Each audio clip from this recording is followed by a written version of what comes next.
तो देखिए कमेटी में, जो कमेटी है उसमें कौन कौन लोग हैं ये देखिए। अजीत पवार है इसमें, सुप्रिया सुले हैं, ये दोनों जो कि कहा जा रहा है कि मेन दावेदार होंगे उत्तराधिकारी के तौर पर। प्रफुल्ल पटेल हैं इसमें, जयंत पाटिल हैं इसमें, छगन भुजबल है इसमें, अनिल देशमुख भी हैं, दिलीप वलसे पाटिल भी हैं, राजेश टोपे भी हैं। ये कमेटी के सदस्य हैं और इसी कमेटी को फैसला लेना। अब देखना है कि इस कमेटी के अंदर किसके नाम का प्रस्ताव आता है। क्या सुप्रिया सुले का प्रस्ताव आता है तो प्रस्ताव कौन लेकर आता है? क्या अजीत पवार के नाम का प्रस्ताव आता है तो वो प्रस्ताव कौन लेकर आता है?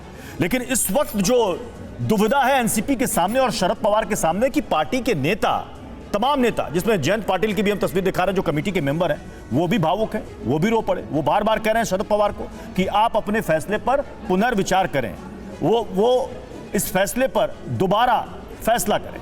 ये वो कमेटी है जो कि अब अध्यक्ष चुनेगी कि शरद पवार के बाद अब पार्टी का अगला चीफ यानी पार्टी का अगला अध्यक्ष कौन होगा।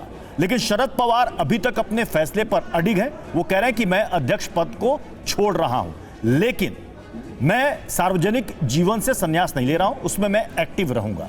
लेकिन सवाल यह है कि अब शरद पवार अगर नहीं मानते हैं तो ऐसे में एनसीपी में अगला चीफ कौन बनेगा?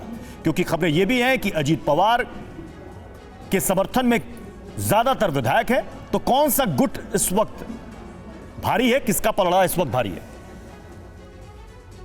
लेकिन यहां पर प्रत्युष सवाल यही हो रहा है कि आखिर ये जो टाइमिंग है ये क्या संकेत देती हुई नजर आ रही है, क्योंकि इस वक्त एनसीपी में अंदर खाने उठापटक का दौर चल रहा है। अजीत पवार किसके साथ जा सकते हैं, किसके साथ नहीं जा सकते हैं, इसको लेकर कयास लगाए जा रहे हैं और ऐसे में शरद पवार का यह फैसला सामने आया है।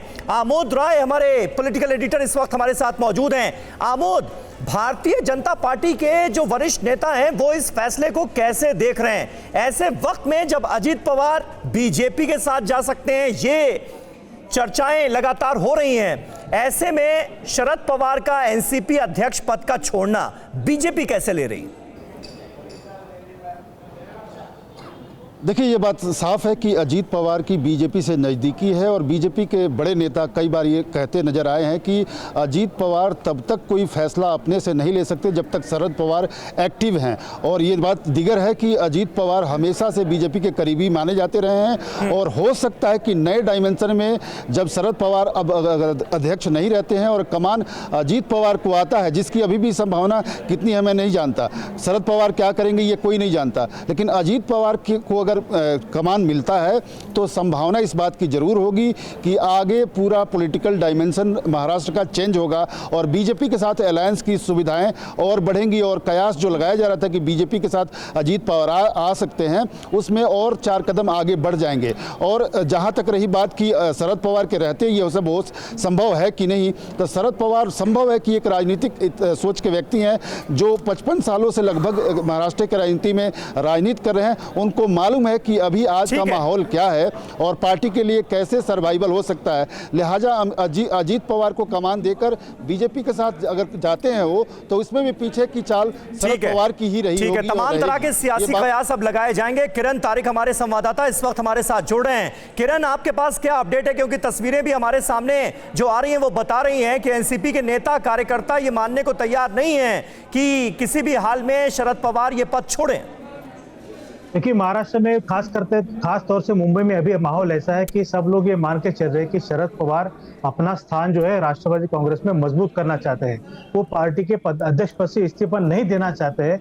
वो इस बात को रीइटरेट करना चाहते हैं कि पूरी पार्टी मेरे साथ है।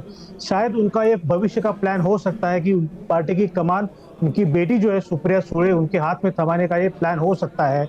अजीत पवार की क्रेडिबिलिटी आप देखिए पिछले कुछ दिनों में बहुत ही निचतम स्तर पर रही है। अजीत पवार का भरोसा कोई भी नहीं कर रहा है इस राष्ट्रवादी कांग्रेस पार्टी में। अजीत पवार आज है तो कल शायद बीजेपी में जा सकते हैं, ऐसा भी माहौल बना के रखा है। ऐसे माहौल में शरद पवार के लिए बहुत ही सही टाइमिंग है कि वो अपना उत्तराधिकारी आज ही अनाउंस कर दे।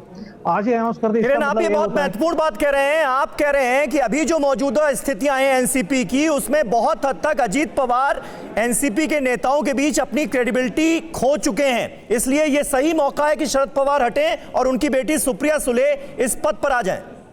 यहाँ तक कुछ नेताओं ने उनसे आर्गुमेंट किया है, कुछ नेताओं ने उनसे ऐसा आह्वान किया है कि आप जो चाहे वो हम लोग मानने को तैयार है। अच्छा। आप पार्टी की कमान किसी के भी हाथों में दे दीजिए, हम उसको मान लेंगे, लेकिन आप बने रहिए।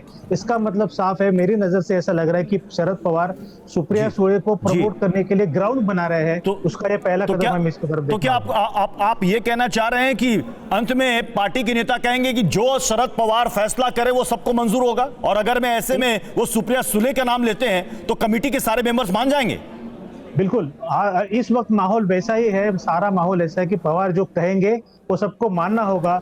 पवार ने ये कंडीशन रखी है कि अगर आप मेरी बात मानते हैं तो मैं शायद विचार कर सकता हूँ, दोबारा विचार कर सकता हूँ। तो ये शायद वाली बात जो है, तो शायद मतलब लेकिन सवाल यहाँ पर यह भी है कि क्या इस बात को अजीत पवार मानेंगे या अजीत पवार की लॉबी मानेगी?